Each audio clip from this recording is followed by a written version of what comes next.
to a nugget of truth.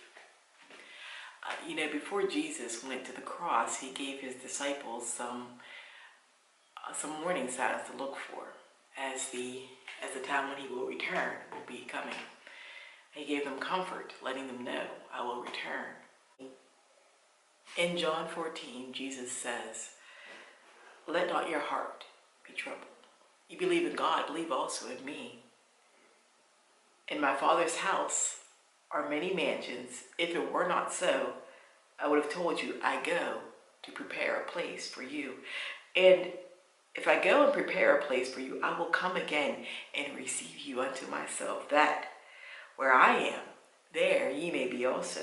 And whither I go, ye know, and the way ye know. And he goes on to say that he is the way, the truth, and the light, that anyone who would come to him would be able to be with the Father in heaven.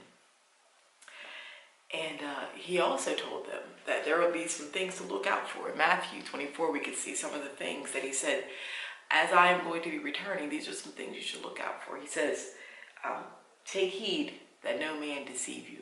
Be alert that you're not tricked by the people around you. He says, there will be wars and rumors of wars. Nation shall rise against nation, kingdom against kingdom. There shall be famines and pestilences and earthquakes in divers or various places. These are all the beginning of sorrows. He said there will be, many shall be offended. And have you ever noticed how easy it is to offend people these days? I mean, we've literally live in a time where truth is so subjective that if you speak truth, people will become offended because it's not their truth. And many false prophets shall rise and shall deceive many. We are there. We are at that place where Jesus can return at any moment. We must ask ourselves, are we ready? Are you ready for Jesus to return? Because though there's lots of joy that's going to come for some, for many, for me, I know I'm going, as my pastor always says. I know I'm going. But not everybody will get to go with Jesus at that time, and there will be many people left behind. I don't know if you've ever seen that movie Left Behind, but I think that it's a good movie. But I still think it'll be even more than what we see in that movie of people who are left behind. The judgment of Christ that will be coming. The judgment of those who just will not believe on the name of salvation, Jesus. But he says, but as in the days of Noah, just like in Noah's day, people will just be going about life. But there is a judgment coming. And they have an opportunity to either get on the boat like they could have done then, get on this here boat of salvation, Jesus Christ, or perish. Just like in that day, though, people were just going to be going about their lives, and it's going to come like that. Of course, Noah told them. He spent 120 years warning them. But in that, he says this. He says, Jesus tells us, in the time where he's talking, he says, as in the days of Noah, all these things will happen. But just like that, the Son of Man will come.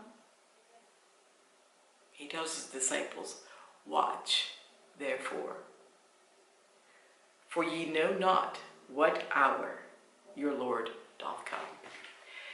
He says, but know this, that if the good man of the house had known in what watch the thief would come, he would have watched, and would not have suffered his house to be broken up. Therefore be ye also ready, for in such an hour as ye think not, the Son of Man cometh. And we don't know. Watch. The word watch means, it comes from the root word wake. It means forbearance of sleep, attendance without sleep, attention, close observation, to guard, to be attentive, to be vigilant in preparation for an event or trial, the time of whose arrival is uncertain. Be ready for uncertainness. Watch. So what should we be watching for? Well, first of all, as a Christian, we need to watch for that thief that comes. He says For if the good man of the house had known in what watch the thief would come, he would have watched. He would have paid attention that his house wasn't broken into. Christians, we have a real enemy, and that enemy is a thief who comes to kill, steal, and destroy. And we have to guard our hearts. We have to be on watch, on guard for our own hearts, that we don't allow our house to get broken up. We don't know when a certain trial or temptation will come that will be so devastating or so harmful to us that we will fall and be of none effect to the kingdom of God. And so we need to always be ready, always be watchful, always be armed up with the full armor of God that we can take on those fiery darts that might be thrown our way. We must be watchful not to allow that to happen. It says in 1 Peter 5:8, be sober. That's be serious. Be vigilant, be watchful, for your adversary as a roaring lion. Because your adversary, the devil, as a roaring lion, walketh about, seeking whom he may devour. And Christians, he wants to devour us. He wants to devour our homes, our families. He wants to make us of none effect. He's already lost, that we're not going to hell. So he's like, if I can get them of no effect, then I'll win. Be watchful as he's trying to destroy us. And he does little things to get us off track. Because remember, it's small compromises that lead to great disasters. Be watchful. Secondly, we must be ready to meet Jesus. Let's say Jesus came at 9:03 this morning. Again, we know not the hour, so it's going to be like a random hour. And remember, he comes in a blink of an eye. And so if Jesus came at 9:03 this morning, would we be ready to meet him? Would we have, as just like that, bow when we see Jesus? Would we have been in the right place in our hearts, that we're happy to see him, or would we be shameful of the things we were doing at that time? Well, even though it's funny, because he's always watching us. But when he comes to judge us, we want to be ready for that. We want to be ready. So let us be aware of what's going on. Let us be aware of our hearts. Let us be aware of all the emotions and everything. Let it be lined up with Jesus in his word. That when he comes, we're ready. We have short accounts with him. We have confessed our sin and we have a clean heart. And then finally, we must warn others. We must tell them that Jesus is coming soon. And while it will be joyous for me, because I've believed on his name, for many people, it will not be a joyous occasion. In fact, it'll be such a terrible judgment for them that they're going to wish that they died. They're going to wish death. But listen, Jesus made a way that they don't have to take that. They don't have to be judged. We have to tell people, hey, Jesus loves you. He made a way of escape for you. We need to warn them. Whether people accept it or not, we're doing our part. Because that makes me think of what I read once in Ezekiel. And it just stuck out to me so much that I did not forget. I only read it one time. But it says this in Ezekiel 33.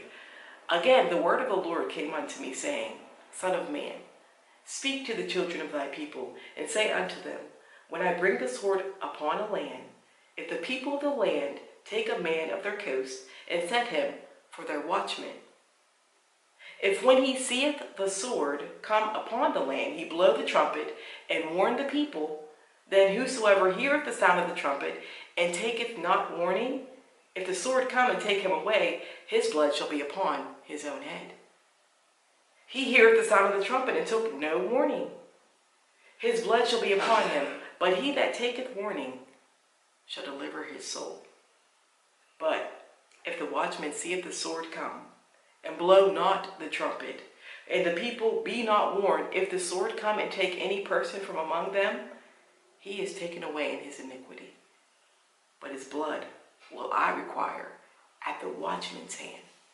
So thou, O son of man, I have set thee a watchman unto the house of Israel. Therefore thou shalt hear the word at my mouth, and warn them from me. Now, God was speaking directly to Ezekiel to tell the children of Israel. But Jesus told us, go, therefore, to teach them. do all that I've commanded. He said, lo, I am with you always.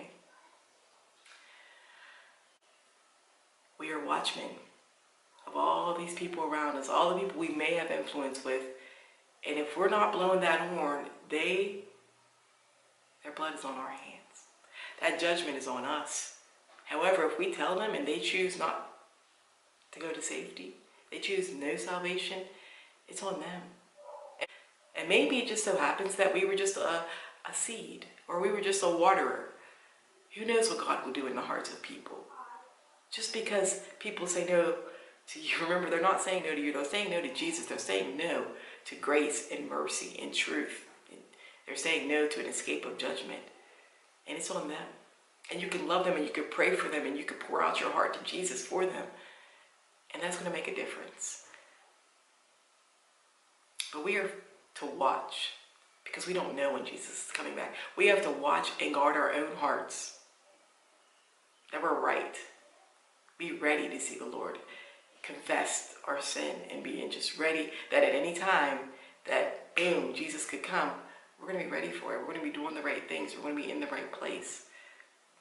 And they're going to tell other people, warn others, that they can go back. They can receive the salvation and they can become a watchman. They can guard their hearts. They can be ready and they can tell others. And we can see that pattern multiply. There is a day, any day. I mean, the signs are there. At any time, Jesus can return. Are we ready for him? Are you watching? Are you serious? We need to mind the grind, mind the job that he gave us to do, to guard our hearts, to be ready, and to tell others. We need to be on that, mind that, and mind the time, because, guys, I think it's really soon that Jesus will be back. And for us Christians, it's a joyous time, but for so many others who are on that wide road, man, it's going to be a terrible time for them. So be a watchman that's serious, that's vigilant. May you be blessed with truth today.